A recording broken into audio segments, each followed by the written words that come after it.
Bismillahirrahmanirrahim. Assalamualaikum warahmatullahi wabarakatuh. Alhamdulillah, wassalatu wassalamu ala sayyidina Rasulillah wa ala alihi wa sahbihi wa man wala, amma ba'du. Yang kami muliakan hadirin jamaah yang Allah Subhanahu wa taala memuliakan, hadirin semuanya untuk dapat hadir di majelis ini. Marilah kita sama-sama meniatkan untuk iktikaf. Sebelum memulai kajian kita kali ini, dan kita niatkan dan kita bacakan Al-Fatihah bagi orang tua kita, para pendahulu kita, guru-guru kita. Semoga Allah Subhanahu wa taala senantiasa memberikan rahmat dan juga limpah nikmatnya. Ala hadiniya ala kulli niyatin shalihah. Al-Fatihah.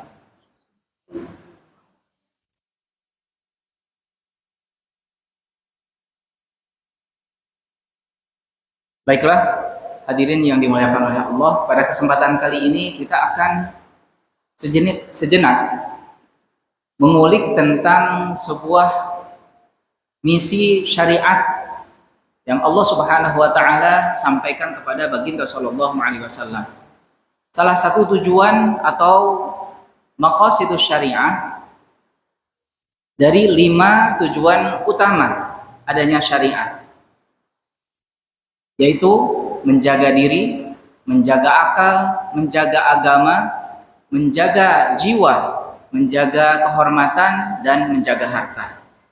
Pada kesempatan kali ini insya Allah kita akan membahas terkait tujuan menjaga harta dan rukun yang sama-sama kita kenal, yaitu yang rukun yang menjadi pusat perhatian bukan hanya dari peradaban Islam saja, akan tetapi seluruh dunia mengakui bahwasanya Islam memiliki aturan yang begitu sempurna, yaitu mengenai zakat. Dalam hal ini Al-Fakir akan mencoba mengulik dari satu ayat yang Allah Subhanahu wa taala sampaikan kepada kita, dan ayat tersebut ternyata memiliki ratusan, ribuan, bahkan para ulama membahasnya dalam kitab-kitab atau buku-buku mereka yang begitu panjang. Itu ayat yang Allah Subhanahu wa taala sampaikan tentang pendistribusian zakat, yaitu asnaf zakat. Ya, karena kebetulan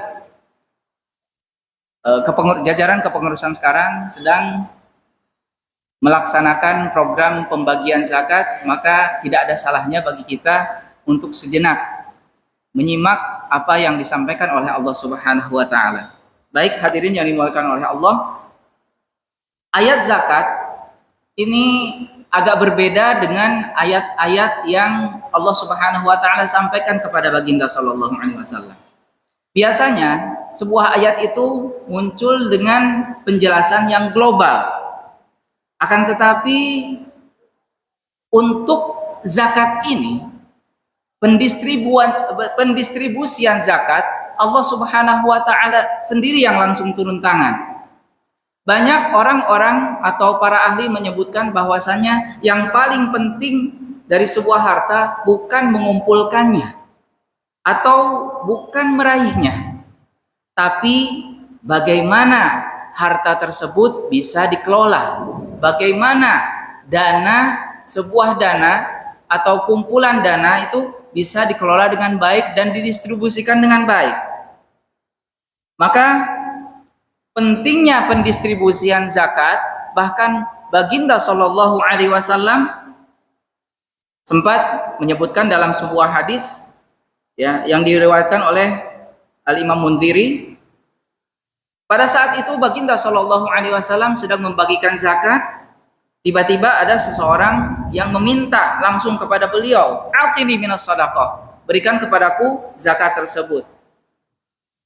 Jawaban dari baginda sallallahu alaihi wasallam mengatakan, atau bersabda, innallaha lam yarda bihukmi nabiyyin wala ghairihi bis shadaqah, bahwasanya Allah Subhanahu wa taala ini tidak membiarkan siapapun, bahkan nabinya sendiri, untuk membagikan, mendistribusikan zakat. Allah Subhanahu wa taala sendiri yang turun tangan, hatta hakama huwa fiha, sehingga Allah Subhanahu wa taala yang mengaturnya. Baginda melanjutkan, fajaza'aha thamaniyata ajza'in. Maka kemudian Allah Subhanahu wa taala dengan hikmahnya membagi pendistribusian zakat itu menjadi 8 asnaf. Dan Baginda Shallallahu alaihi wasallam mengajarkan adab kepada orang yang meminta. Fa in kunta min tilkal ajza, wahai engkau yang meminta, apabila engkau termasuk salah satu dari kedelapan asnaf tersebut, a'taitu minha haqqak, maka saya akan memberikan hak kamu dari bagian zakat tersebut.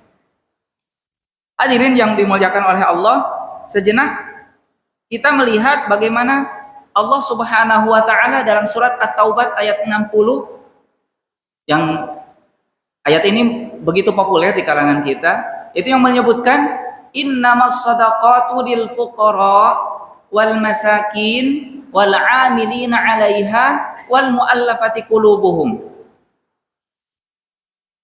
Kemudian Allah Subhanahu wa taala menyebutkan kembali wa fir riqabi wal gharimina wa fi sabilillah wa ibnis sabil. Melihat ayat yang demikian, para ulama menyimpulkan beberapa hal yang patut kita catat.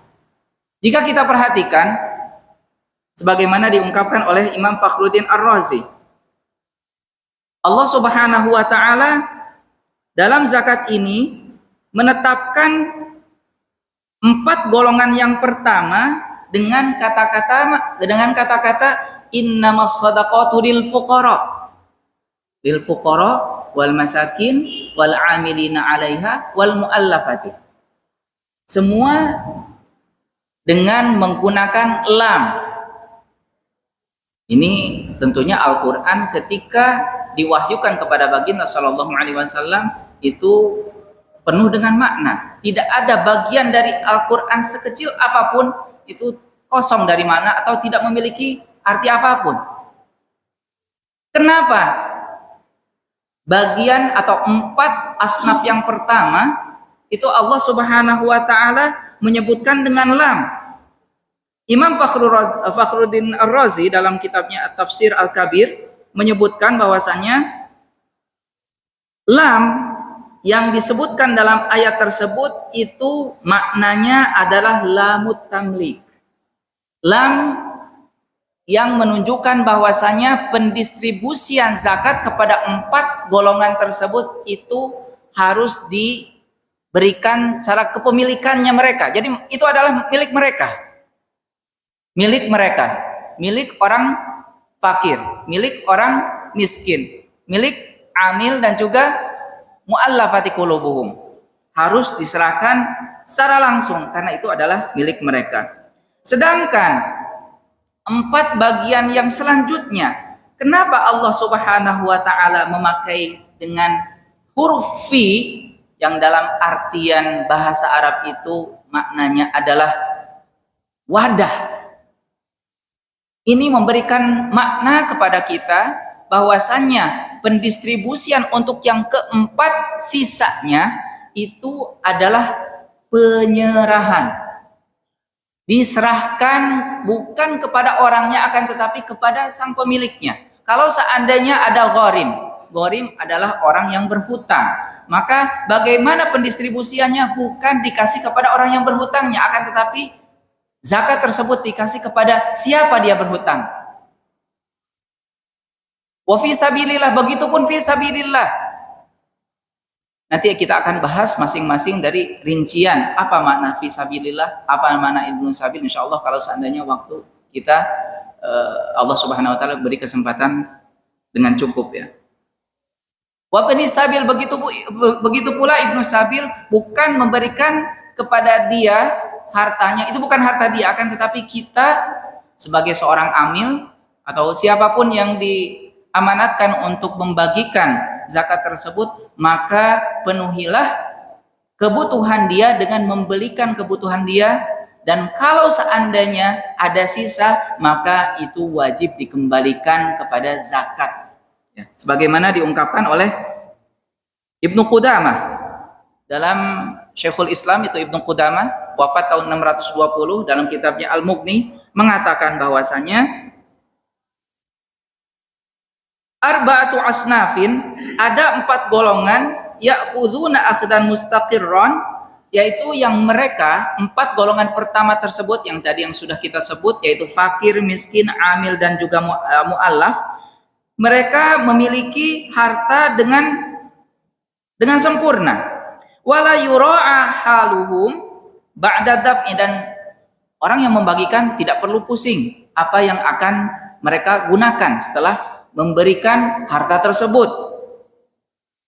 Siapakah mereka? Yaitu fakir, miskin, amil, dan mu'allafah. Dan keempat asnaf tersebut tidak wajib mengembalikan apapun karena itu sudah menjadi milik mereka. Wa arba'atun minhum, sedangkan 4 golongan yang kemudian, itu siapa saja? Al-gharim. Nanti kita akan bahas siapakah orang yang berhutang tersebut yang patut untuk diberikan zakat. Wa fir riqab, dan mereka yang ada dalam kungkungan hamba sahaya. Wa fi sabilillah wa ibnis sabil fa innahum ya'khuduna akhdan, mereka itu mengambil bagian dari zakat mura'a, tapi dengan catatan. Fa in sarafuhu fil jihah allati istahaqqul akhda, kalau seandainya mereka gunakan sesuai dengan tujuan atau bagian asnaf tersebut, ya kalau fisabilillah sesuai dengan fisabilillah, oh ternyata dia menggunakan bukan dalam jalur fisabilillah. Fisabilillah kita artikan para ulama ya, dan juga beberapa majma' buhus atau kumpulan-kumpulan para ulama di seluruh dunia itu mengartikan bahwanya fisabilillah ini adalah nusratan lid-din, untuk menolong agama, dan ini sesuai dengan kondisi. Apabila seandainya dalam kondisi yang biasa membangun madrasah yang bukan islami, itu bukan merupakan fisabilillah, maka bagaimana kalau seandainya dipergunakan untuk hal demikian? Maka zakat itu ditarik. Zakat itu ditarik kembali karena dia tidak menggunakan sesuai dengan tujuannya. Begitu pula Ibnu Sabir, begitu pula gharim dan ar-riqab ya. Li ajliha wa illa, kalau seandainya tidak dipergunakan dengan sebaik-baiknya, usturji'a minhum, maka ditarik kembali. Yaitu yang menarik kembali siapa? Kalau memang beliau dalam konteks pada saat itu tahun 650 memang ada daulah ya, ada negara yang secara langsung menangani terkait masalah zakat. Baik hadirin yang dimuliakan oleh Allah, sebagai pembuka tadi ayat tersebut kita akan memperinci satu persatu siapakah asnaf 8 yang dimaksudkan oleh Allah Subhanahu wa taala, dan dalam hal ini kami langsung merujuk kepada kitab yang saat ini masih menjadi masterpiece untuk masalah zakat, yaitu Fiqhuz Zakah karya Syekh Yusuf Qadawi Allah yarhamu. Yang pertama, Allah Subhanahu wa taala menyebutkan innamas shadaqatu lil fuqara wal masakin, bahwasanya zakat, sedekah di sini adalah zakat ya. Kenapa zakat dikatakan sedekah? Itu adalah menjadi simbol kesungguhan kita sebagai orang yang muslim. Sedekah ya. Akan tetapi para ulama menyebutkan bahwasanya yang dimaksudkan dalam ayat surat At-Taubah tersebut, dan surat Taubah sebagai pengetahuan adalah surat yang paling banyak membahas tentang zakat. Surat yang paling banyak membahas tentang zakat. Awwalu man ja'alallaha lahu sahman fi amwali zakat. Fakir dan miskin adalah orang yang pertama atau dua golongan pertama yang Allah Subhanahu wa taala jadikan bagi mereka bagian zakat. Dan bisa kita pastikan bahwasanya kenapa Allah Subhanahu wa taala memasang mereka di golongan yang pertama. Ini menunjukkan bahwasanya al-hadaful awal, goal atau tujuan utama dari zakat itu adalah al-qada 'alal faqri wal maskanah, yaitu menghapuskan kefakiran, menghapuskan kemiskinan dari mujtama Islami, dari masyarakat muslim. Jadi ini perlu diperhatikan.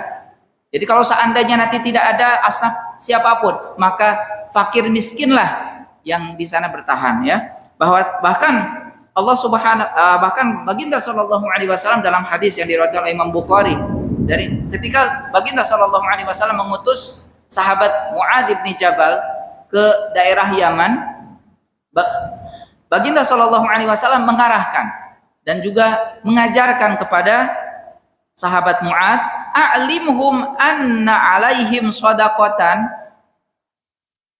ajarkan kepada mereka bahwasanya mereka yang masuk Islam memiliki kewajiban berzakat, tu'khadhu min aghniyaihim, yang diambil zakat tersebut dari orang kayanya.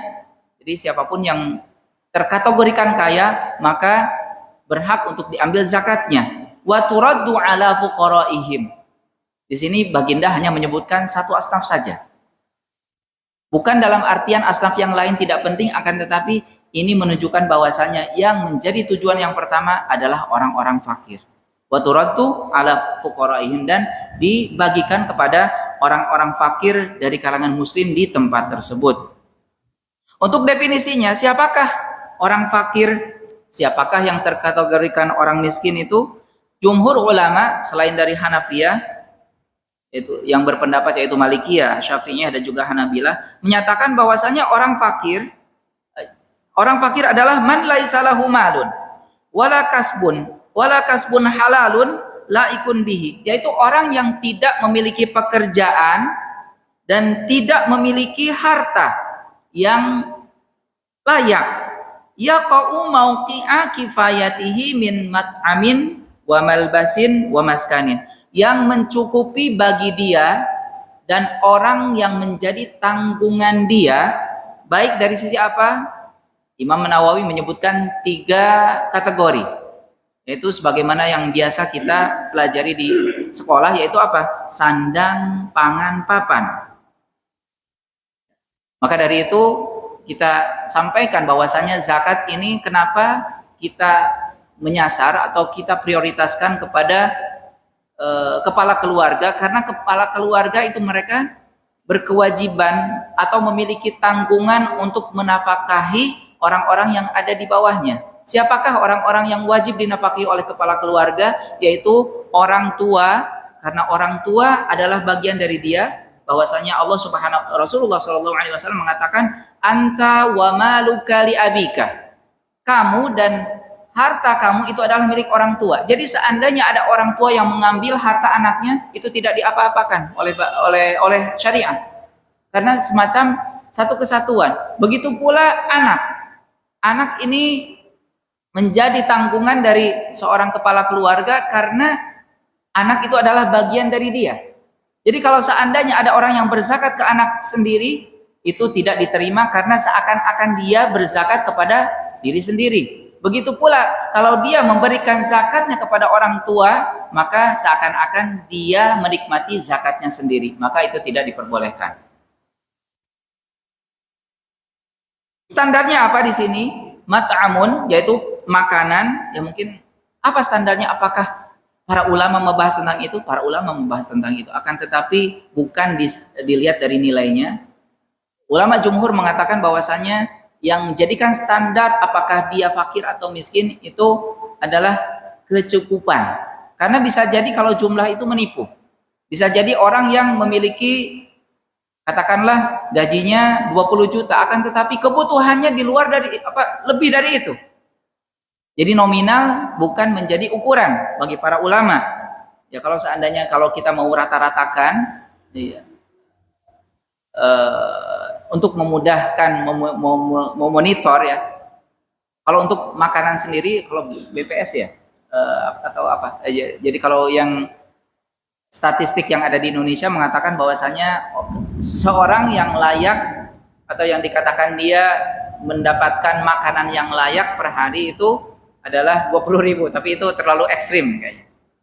Terlalu ekstrim. Akan tetapi yang lebih data yang lebih objektif mungkin yang disampaikan oleh Bank Dunia ketika orang Indonesia itu yang memiliki penghasilan untuk dia sendiri ya, untuk satu orang untuk makanan itu yang layak antara 750 sampai 1.500.000 per orang tergantung dari kotanya.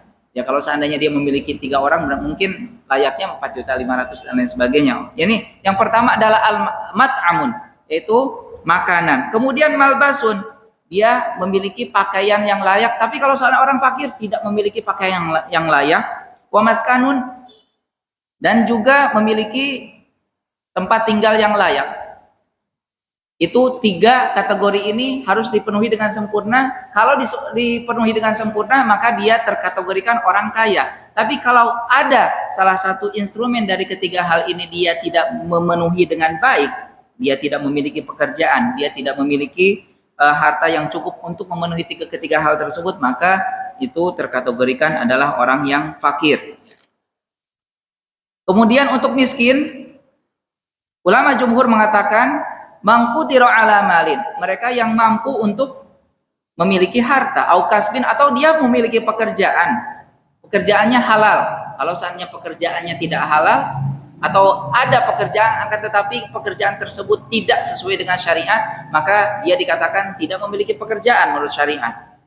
Yaqau mauqi'a kifayatihi wa kifayati man ya'uluhu, yaitu yang pekerjaan tersebut yang dia miliki atau harta yang dia miliki itu mampu untuk mengcover kebutuhannya dan kebutuhan orang-orang yang dia tanggung.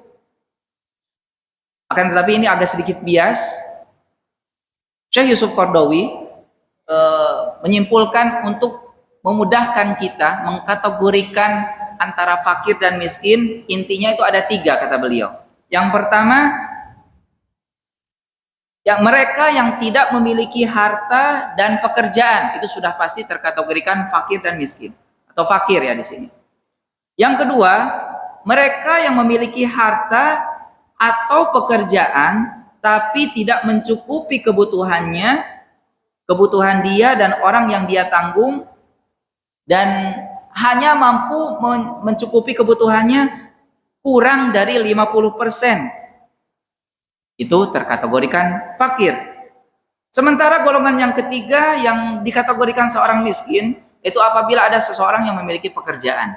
Dia memiliki harta juga, akan tetapi dia hanya mampu memenuhi kebutuhannya dan kebutuhan orang yang dia tanggung hanya sekitar 50% saja. Nah, itu dikategorikan sebagai seorang yang miskin. Ya. Kemudian, bagaimana kalau seandainya dia punya rumah, tapi dia tidak mampu untuk memenuhi kebutuhannya, itu tidak menjadikan dia keluar dari golongan miskin, tetap dikategorikan seorang yang miskin. Begitu pula orang yang memiliki baju, sekalipun baju tersebut bagus ya, ada salah satu dari bajunya itu bagus, memiliki perhiasan yang sesuai standar ya, bukan perhiasan yang di atas dari normal, memiliki alat pekerjaan ya, memiliki salah satu contohnya mungkin mesin jahit. Ada beberapa mesin jahit, akan tetapi mesin tersebut sudah lama tidak terpakai atau tidak membuahkan hasil. Hal tersebut tidak mengeluarkan dia dari kategori miskin menurut para ulama. Dalilnya apa? Wa fi amwalihim hakun lisaili wal mahrum. Dan di antara harta mereka ada hak tertentu lisaili bagi mereka yang minta-minta, wal mahrum, atau mereka yang tak mampu untuk memenuhi kebutuhannya, mahrum, terhalang dari menikmati kecukupannya. Tentunya orang yang fakir, orang yang miskin bukan orang yang kaya. Karena harta zakat itu atau zakat ini, dana zakat tidak boleh dinikmati orang kaya. Bahkan dalam sebuah hadis Rasulullah Shallallahu Alaihi Wasallam menyebutkan bahwasanya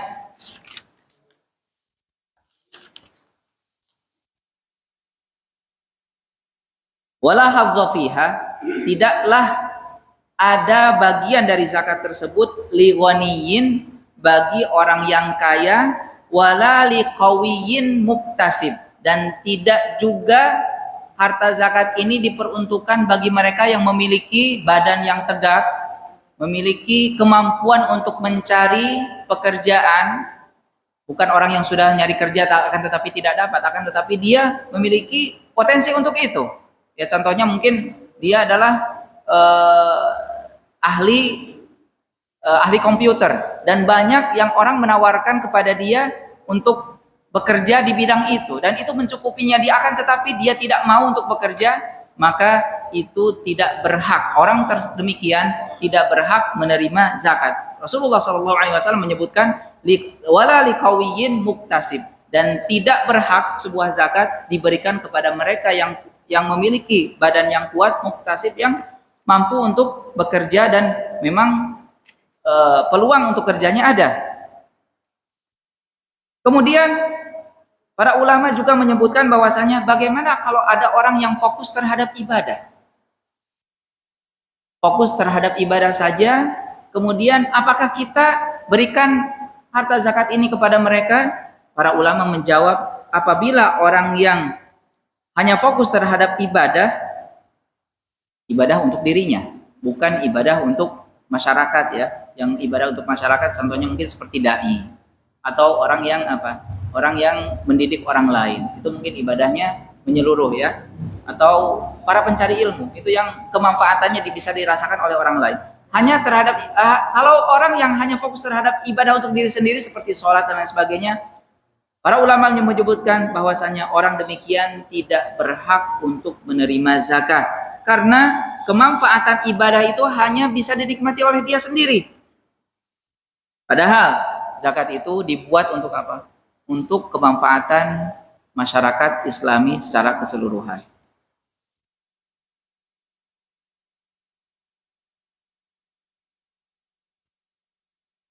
Hadirin yang dimuliakan oleh Allah, kemudian pada bagian selanjutnya, setelah kita membahas tentang orang-orang fakir, kemudian orang miskin, kita membahas selanjutnya terhadap bagian yang selanjutnya, yaitu orang-orang mu'allafati qulubuhum.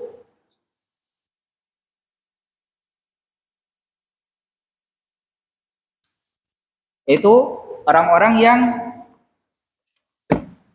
oleh agama disebutkan bahwasanya mereka adalah orang yang berhak untuk diberikan zakat, untuk supaya apa? Supaya mereka tertarik terhadap agama.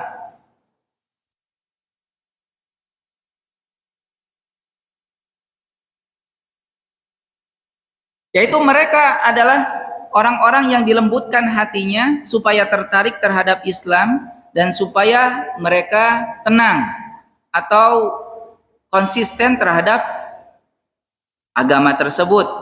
Atau orang-orang yang kita berikan zakat supaya mereka ini tidak mengganggu orang-orang muslim yang lain.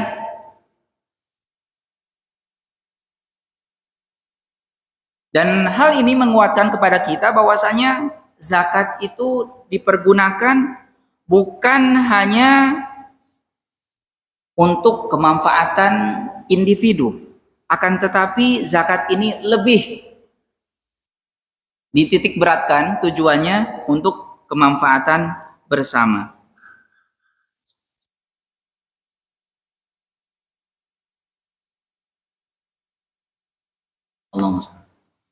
Akan tetapi banyak pendapat para ulama yang menyebutkan bahwasanya untuk asnaf yang ini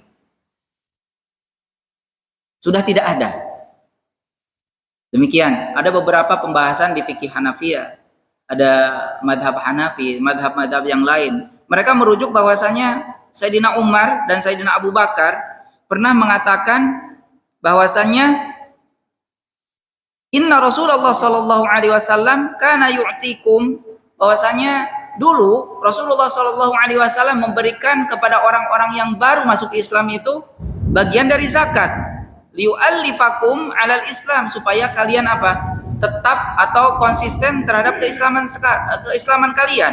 Fa'amal yaum, kata Sayyidina Umar, akan tetapi saat kepemimpinan kami, yaitu Sayyidina Umar, faqad a'azzallahu dinahu. Allah Subhanahu wa taala telah mengangkat agamanya. Fa in tsabattum 'alal Islam, kalau kalian tetap beragama Islam, maka silahkan. Wa illa, kalau seandainya kalian tidak mau untuk beragama Islam, falaisa bainana wa bainakum illa said. Saya tidak akan mau untuk memberikan zakatnya kepada kalian. Tapi para ulama menyebutkan bahwasanya ini bukan dalil yang menyatakan bahwasanya bagian mu'allafati qulubuhum itu dihapus. Sayyidina Umar mengatakan demikian itu hanya kasuistis, hanya karena orang-orang yang sebenarnya kasusnya adalah orang yang diberikan kepada orang-orang tertentu, kemudian dia senantiasa masih diberikan, dan tentunya setelah wafat Rasulullah SAW, Sayyidina Abu Bakar 2 tahun, kemudian Sayyidina Umar kurang lebih 8 tahun. 8 tahun menjadi atau 10 tahun. 10 tahun memimpin kekhilafahan.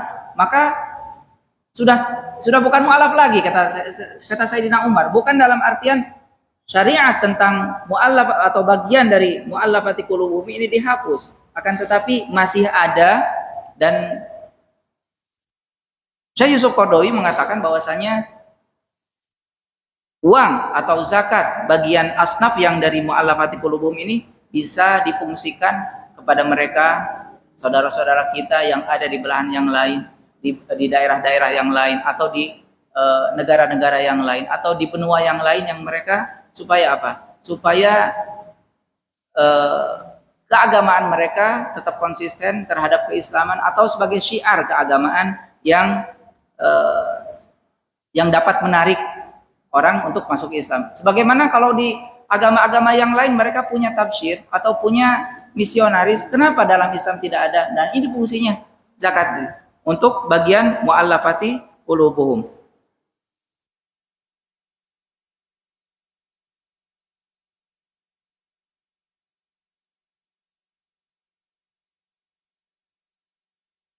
Kemudian karena waktunya yang mepet, mungkin kita langsung loncat saja ke bagian yang lebih penting ya. Kalau untuk gharim kita lewat saja. Ada 2 asnaf yang lain, yaitu terkait tentang sabilillah. Ini perlu kita bahas ya. Perlu kita bahas dan perlu kita kaji, dilihat dari tafsiran atau pendapat para ulama dalam hal tersebut. Sabilillah dalam Al-Qur'an itu disebutkan kurang lebih 63 kali. Kalau kita perhatikan dalam Al-Qur'an, kadang kata-kata sabilillah itu disertai dengan huruf fi, dan kadang sabilillah disertai dengan huruf jar, yaitu an. Yang huruf fi ini lebih banyak, yaitu porsinya sekitar 40 ayat yang membahas tentang itu. Sementara yang an hanya 23 saja. Dan apabila kita cermati Al-Quran ketika menyebutkan sabilillah yang digandeng dengan huruf fi, itu akan senantiasa memiliki arti, yaitu infak atau hijrah atau berperang atau memerangi. Namun muncul pertanyaan di sini, sebenarnya apa yang Allah Subhanahu wa taala maksudkan dalam kata-kata fi sabilillah? Atau lebih jelasnya, apa maksud yang Allah Subhanahu wa taala inginkan ketika ada kata fi sabilillah yang dihubungkan dengan infak, yang dihubungkan dengan zakat? Para ulama menyimpulkan bahwasanya apabila kata-kata fi sabilillah itu dihubungkan dengan kata-kata infak, itu memiliki 2 arti. Ada arti yang umum, ada arti yang khusus. Apabila arti yang umum itu diartikan sebagai fi sabilillah adalah mencakup seluruh seluruh amal-amal kebaikan atau dalam istilah itu charity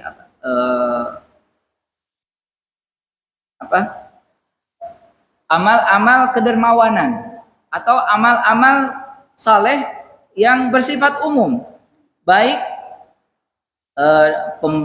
pembangunan rumah sakit, pembangunan sekolah, pembangunan jalan, pembangunan sarana-sarana umum, yaitu yang bersifat umum. Akan tetapi, apabila kita melihat makna yang khusus dalam rangkaian fisabilillah yang dihubungkan dengan infak, itu dimaknai oleh para ulama nusratan lidinillah, yaitu untuk menolong agama Allah Subhanahu wa taala.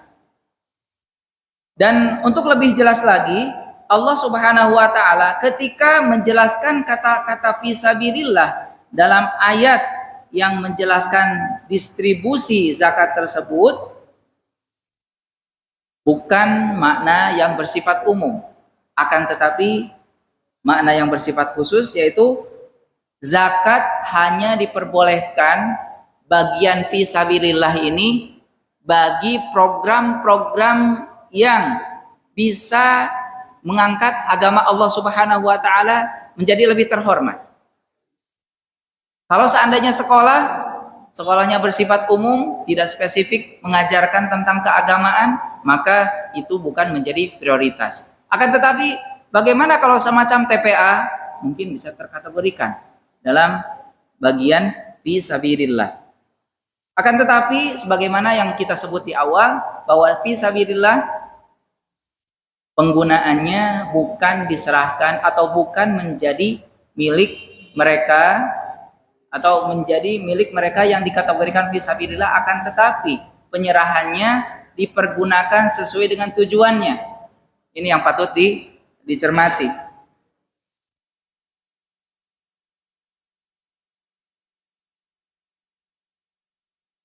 Dan beliau Syekh Yusuf Qaradawi menambahkan bahwasanya kenapa fisabilillah ini masih penting dalam masa yang sekarang?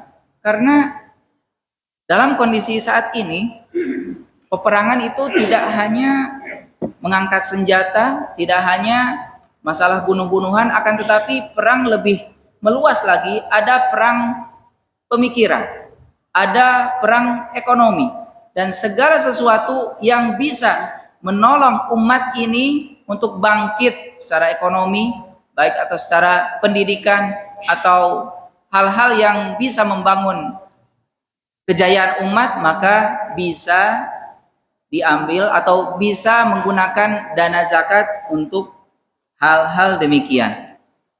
Dan begitu pula ada bagian yang lain, yaitu asnaf yang lain. Ibnu Sabil ini menjadi polemik bagi kita ya. Kadang kita menganggapnya bahwasanya Ibnu Sabil itu ya sudah orang yang dalam perjalanan. Ternyata para ulama mendefinisikan tentang Ibnu Sabil ini bukan orang yang berdiam di sebuah tempat. Ibnu Sabil itu adalah mereka yang senantiasa ada di jalan. Ya, ini adalah Ibnu Sabil ini adalah sebuah idiom dalam bahasa Arab untuk menyatakan sesuatu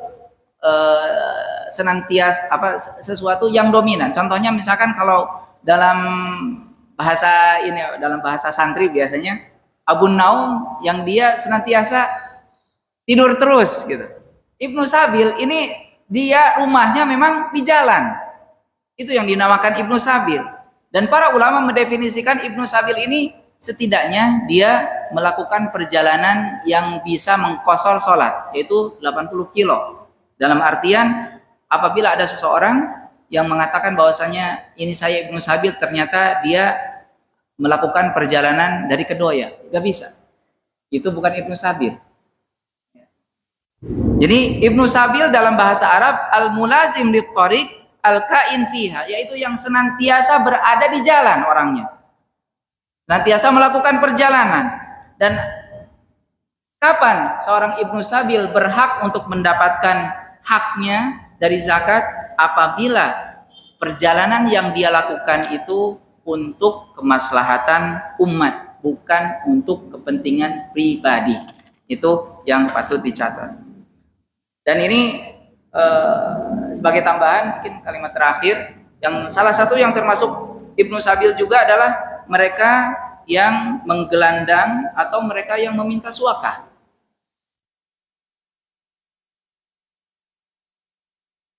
Para ulama menyebutkan man yakunu mahruman fi malihi au fi mautinihi, yaitu tentang mereka orang yang memiliki suaka, meminta suaka. Contohnya mungkin orang-orang yang ada di Palestina, kemudian dia di sini, sebenarnya di sananya dia kaya, atau siapapun yang memiliki harta akan tetapi tidak mampu untuk mengelolanya, tidak mampu untuk meraihnya, itu dianggap sebagai kategorikan Ibnu Sabil.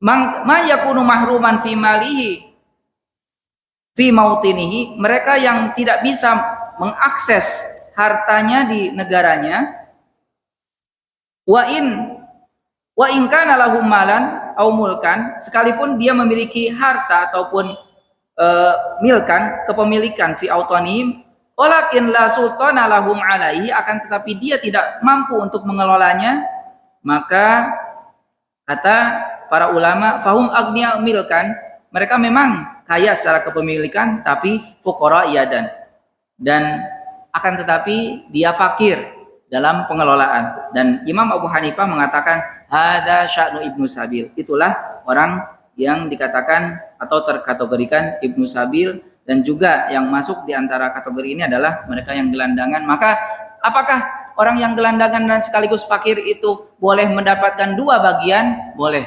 Dia mendapatkan satu bagian fakirnya dan satu bagian, yaitu karena gelandangan, karena terkategorikan Ibnu Sabil. Mungkin cukup ya sampai di sini. Jika ada pertanyaan mungkin sambil menunggu 1 menit tentang zakat ini, insya Allah untuk bagian asnaf-asnaf yang lain mudah-mudahan kita bisa membahasnya di lain kesempatan. Demikian yang dapat kami sampaikan, mudah-mudahan ada manfaatnya. Wabillahi taufiq wal hidayah wa ridha wal inayah. Wassalamualaikum warahmatullahi wabarakatuh.